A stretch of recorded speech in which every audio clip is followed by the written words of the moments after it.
साथियों, किन्हीं विषम परिस्थिति और आर्थिक हालातों के चलते आप लोन डिफॉल्ट हो गए।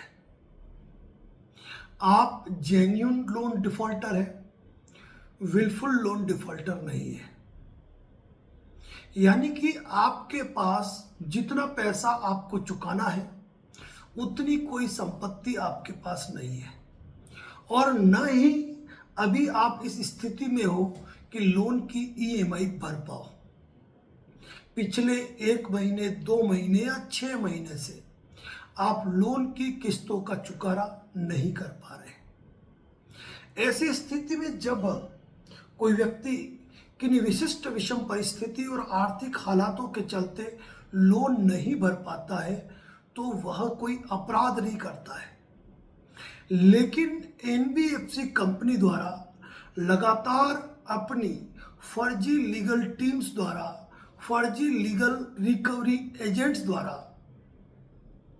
फर्जी आर्बिट्रेटर द्वारा इस प्रकार का माहौल क्रिएट किया जाता है कि मानो लगता है कि उन लोगों ने बहुत बड़ा अपराध कर दिया है। लेकिन हर बार रिकवरी एजेंट ही गलत नहीं होते हैं, एनबीएफसी कंपनियां ही गलत नहीं होती है, क्योंकि हमारी संस्कृति और हमारी सभ्यता में एक बात बड़े ही तरीके से कही जाती है कि यदि कोई व्यक्ति आपके ऊपर अत्याचार करता है और गलत व्यवहार करता है तो केवल वह व्यक्ति अकेला जिम्मेदार नहीं है, उसके लिए आप स्वयं भी जिम्मेदार हैं। क्यों? क्योंकि आपको उसका प्रतिरोध करने नहीं आ रहा है, आपको उसका विरोध करने नहीं आ रहा है, आपको अपने हक अधिकारों के बारे में मालूम नहीं है और उनकी हद क्या है ये आपको जानकारी नहीं है।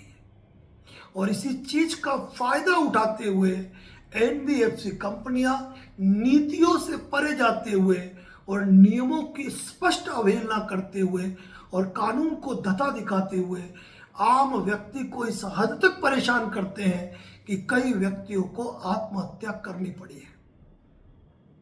मात्र 2 साल के अंदर एनसीआरबी के आंकड़ों के अनुसार देखा जाए तो 16,000 लोगों ने आत्महत्या की है, और सिर्फ कारण है कर्ज का दलदल। जब एक व्यक्ति लोन के दलदल में धंस जाता है, चारों तरफ हैरान परेशान होता है, उसका मस्तिष्क काम ही नहीं करता है कि क्या करना चाहिए, क्या नहीं करना चाहिए, और इन्हीं तमाम परिस्थितियों के अंदर उस व्यक्ति को कोई दूसरा रास्ता नजर नहीं आता है और वह आत्महत्या कर लेता है। साथियों, यहां आज मैं आपको रिकवरी एजेंट से बचने के लिए एक बड़ा ब्रह्मास्त्र देने जा रहा हूं। इतना कहने की मुझे आवश्यकता नहीं है कि यदि आपकी 2 ईएमआई बाउंस हो गई या तीसरी ईएमआई बाउंस हो गई या इससे ज्यादा ईएमआई बाउंस हो गई है तो एनबीएफसी कंपनी आपके विरुद्ध आर्बिट्रेशन की प्रोसीडिंग स्टार्ट कर लेती है। चाहे आप ऑब्जेक्शन देते भी हो तब भी वो आर्बिट्रेटर अपॉइंट कर देते हैं। आप आर्बिट्रेटर को जवाब भी दे देते हो तो इतने निकम्मे और बेशर्म कुछ आर्बिट्रेटर बने हुए हैं जो कंपनी के तलवे चाटने वाले होते हैं, जिनको केवल और केवल कंपनी का पक्ष नजर आता है। माननीय सर्वोच्च न्यायालय, माननीय हाईकोर्ट और यहां तक कि आर्बिट्रेशन एक्ट के प्रावधान को भी वो नजरअंदाज कर देते हैं और आपके दिए जवाब को रिकॉर्ड पर नहीं लेते हैं।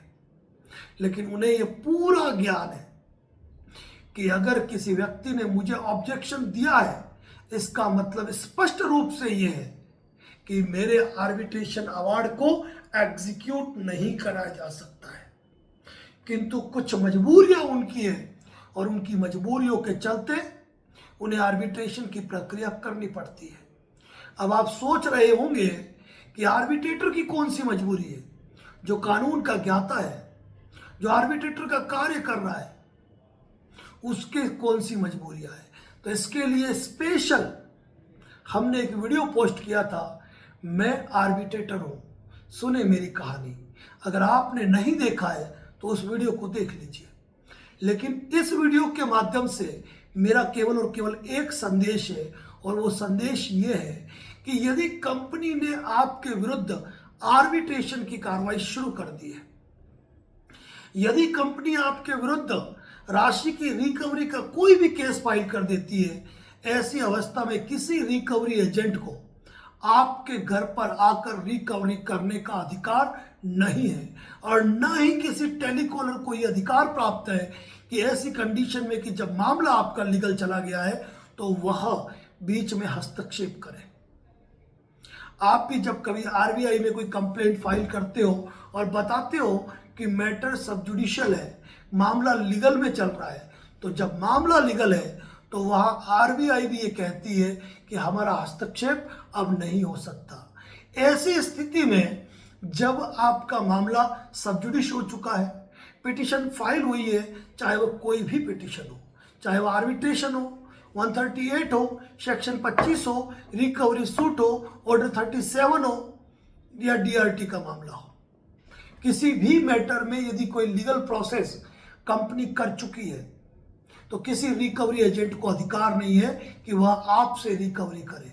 लेकिन आपको अपने अधिकार पता ही नहीं है। जब आपको फोन आए तो खुला फोन पे कह सकते हो कि कंपनी ने लीगल प्रोसीडिंग कर दी है, तुमको रिकवरी का कोई राइट नहीं है।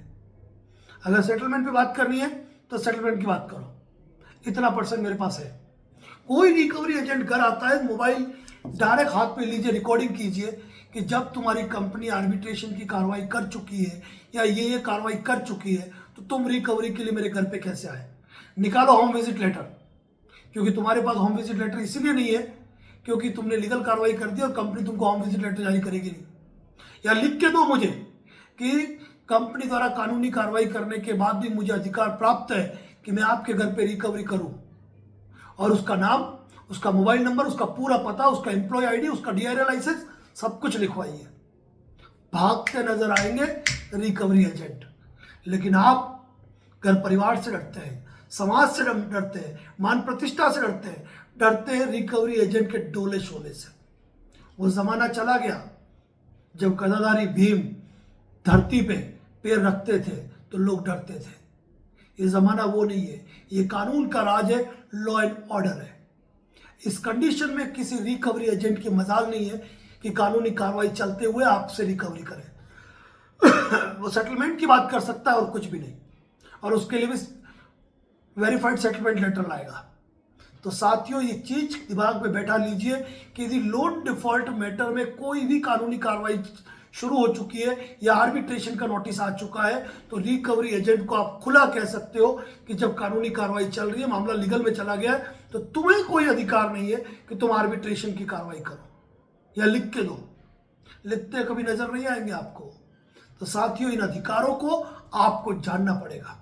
Advocate Narendra Joshi YouTube channel पर रोज आकर आपको वही प्रायर नोटिस दो, इंटीमेशन लेटर दो, हम नोटिस का जवाब बना देंगे, ऐसी बातें नहीं की जाती है।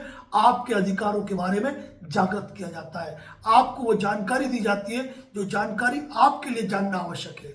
यदि आर्बिट्रेशन का नोटिस आ गया तो इसका बेनिफिट है, और बेनिफिट ये है कि कोई एरा गेरा नत्थु खेरा आपके घर पे आकर आपका कॉलर नहीं पकड़ सकता है, आपको तू नहीं कह सकता है, आपसे रिकवरी नहीं कर सकता है। साथियों, इसी प्रकार के कई वीडियो हमारे चैनल पर पोस्ट है, जहाँ विजिट करके अगर दिन के 3 वीडियो आप देख लेते हैं ना, तो मेरा कमिटमेंट है कि दुनिया में कोई भी रिकवरी एजेंट आपको परेशान नहीं कर पाएगा। और एक वीडियो तो हमारा ऐसा बना हुआ है, पब्लिक वीडियो है, हमने कहा कोई रिकवरी एजेंट परेशान करता है ना, सीधा उसको व्हाट्सअप कर दो, लोन रिकवरी एजेंट व्हाट्सअप कर दो, इंटीमेशन लेटर व्हाट्सअप कर दो। मजाल नहीं है वो आए, बस बात यह है कि थोड़ा कानून का ज्ञान आपको भी होना चाहिए। साथियों, इसी प्रकार के लीगल अपडेट, कानूनी जानकारी के लिए बने रहे advocate Narendra Joshi YouTube channel पर। और आपका कोई मित्र, चिर परिचित रिश्तेदार यदि लोन के दलदल में धंसा हुआ है ना, तो उसको ये वीडियो जरूर शेयर करें ताकि वह अपने जीवन में कोई गलत कदम बिल्कुल भी नहीं उठाए। Thank you so much. जय हिंद, जय भारत, जय मेवाड़।